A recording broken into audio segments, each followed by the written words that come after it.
A very good morning to Langkawi International Conference on Multidisciplinary Advanced Research participants. My name is Siti Hafizah binti Daud. I'm going to present on the implementation of e-government 2.0 in the Malaysian ministries towards a conceptual research framework. Okay. As I informed you just now, my name is Siti Hafizah Daud, and this paper has three co-authors. The first one is Mashita binti M. Zain. Second one is Wan Nofarah bin Wan Samsudin, and the fourth one is Dr. Khatijah Othman. Okay, abstracts. Okay, the existence of the social media sites has altered human social interaction where it is allowed us to connect with many individuals within the same network. Furthermore, the new age of social media sites has drawn the attention of users where integration of these sites into their daily life practices. The usage of social media sites has enabled communication and relationship between the individuals and the respective government ministries. The existence of social media sites emphasize interactivity and co-creation of content, fostering a two-way exchange of information that offers a beneficial potential for enhancement of democratization of information between the citizen and the government ministries. This paper is a conceptual in nature and document in the first phase of the research project designed to build a conceptual framework of e-government 2.0 in government ministries. The aim of this paper is to propose a framework of social media site implementation to guide government ministries as they implement upon the usage of those sites as their communication tools. A conceptual framework is proposed which contribute to the theoretical understanding of the implementation of social media sites in government ministries. This paper is structured as follows. Okay, the government communication structural method, followed by describing the proposed framework of social media site implementation process. The final section concludes the study and provides some possible future research directions. Next, significance of the study. In this study, there is a need to examine the usage of social media as a communication medium among the government ministry in Malaysia. It is a platform to address how social media has been a public relation function in relation in promoting democratic, participatory and transparency medium between the corporate communication unit and the netizen themselves. The efforts made by the government agencies slash ministry in participatory role in giving, educate, receiving the information from the external shown the credibility and adeptness of government agencies in promoting the culture of democratization. By conducting this research, the researcher identifies the opportunities that on how social media adoption and usage provide a platform for two-way communication between the government agencies, public officials, and the netizen. The policy behind the social media adoption within the ministry and the openness of the ministry department with the idea of adoption of social media by the government agency officials with regard to the utilization of social media as the medium of communication. Furthermore, to have a standard operation procedures to embrace social media sites among the Ministry Corporate Communication Unit to uphold the idea of democracy, people-centric and transparency. Next, we move on to the bureaucratic organization of government communication. Okay, the bureaucratic model of organizing government communication is originally rooted in Weber. Conventionally, government communication has been organized in line with the bureaucratic nature of the government. The main objective of the bureaucratic organization within the government communication can be regarded as ideal type, which emphasize on regulation of both inward and outward communication in administrative procedures. As a result, a bureaucratic model of organization aims to give impact on efficiency, effectiveness, and reliability. This one according to Major and Torvind 2014.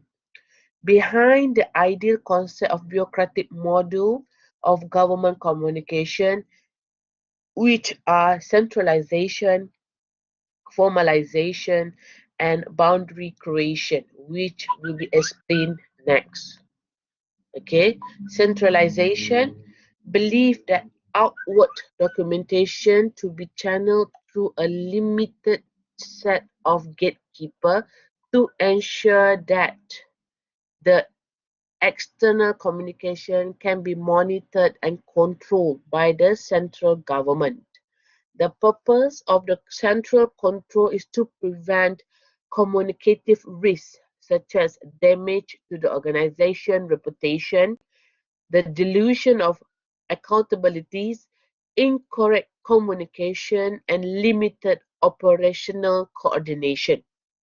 By having the idea of gatekeeper, it can overcome this risk and aims to ensure that the information presented outside to outsiders is correct and prevention of sensitive information is disseminated outside the boundaries of the organization. Formalization in the ideal typical bureaucracy means that the personal matters and execution of tasks need to be strictly separated. Okay. In this sense, the idea of formalization is directly connected to depersonalization of functions, where personal characteristics become irrelevant to the role of organization. For the organization of government communication, this means that the government officials communicate as officials, not as individual persons that fit with Cisnic idea of reducing the organizational dependency on personal characteristics and highlighting the organization features. The third characteristic is the existence of clear organizational boundaries.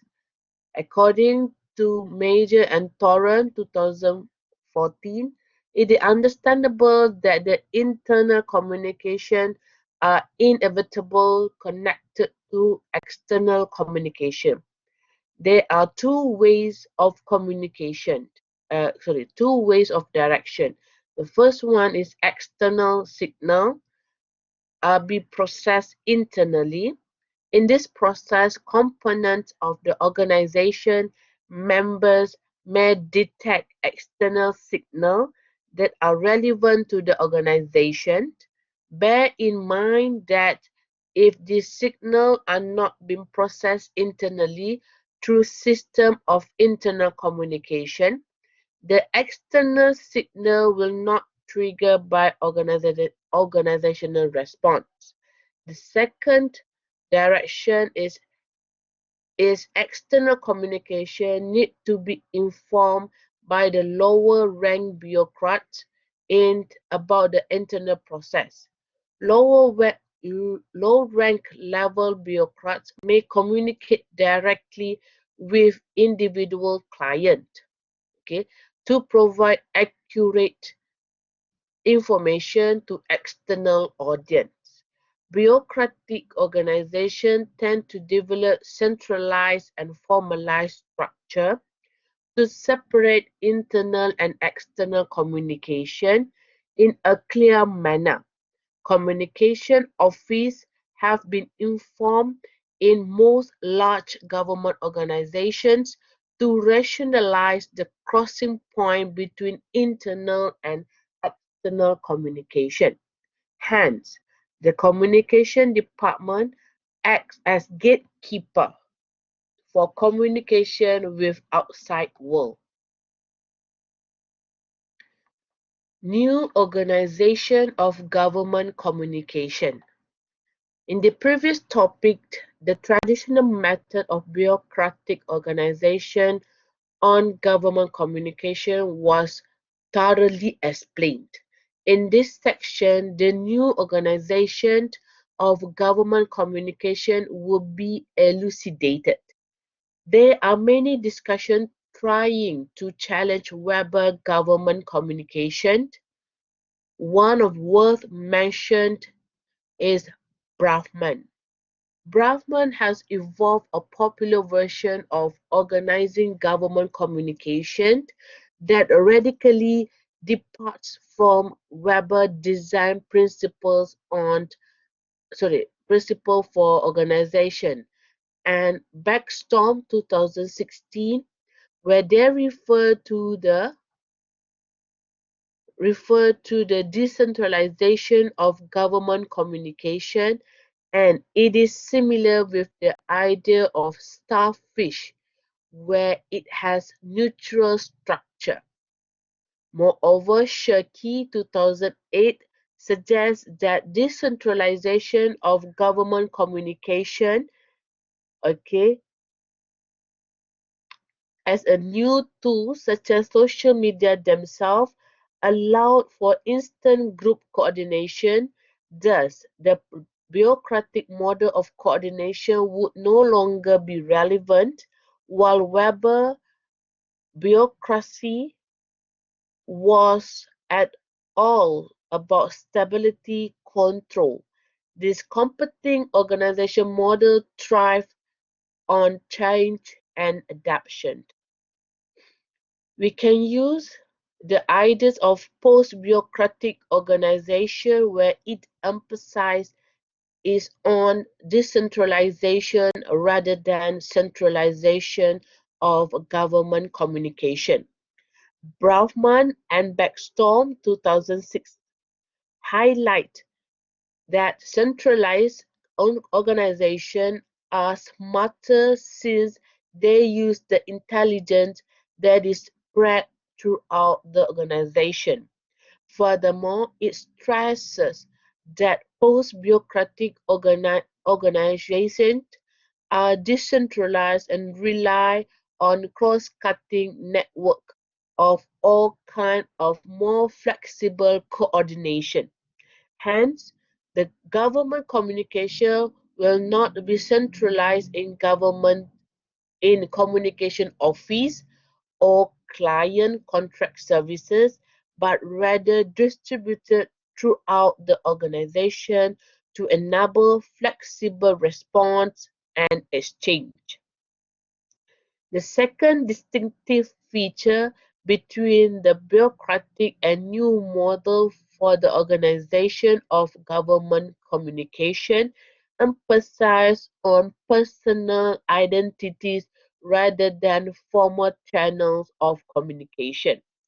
William M. Bullen, 2007, proposed that informal coordination strengthen knowledge sharing between the organization and outsiders.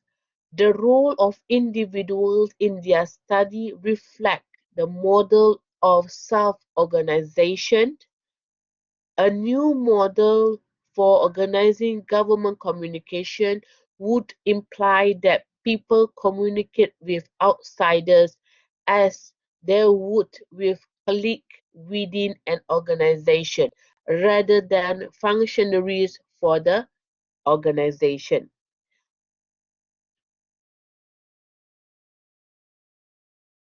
Traditionally bureaucratic model of government communication, there is well-defined organization boundaries within the bureaucratic model of government communication as mentioned above.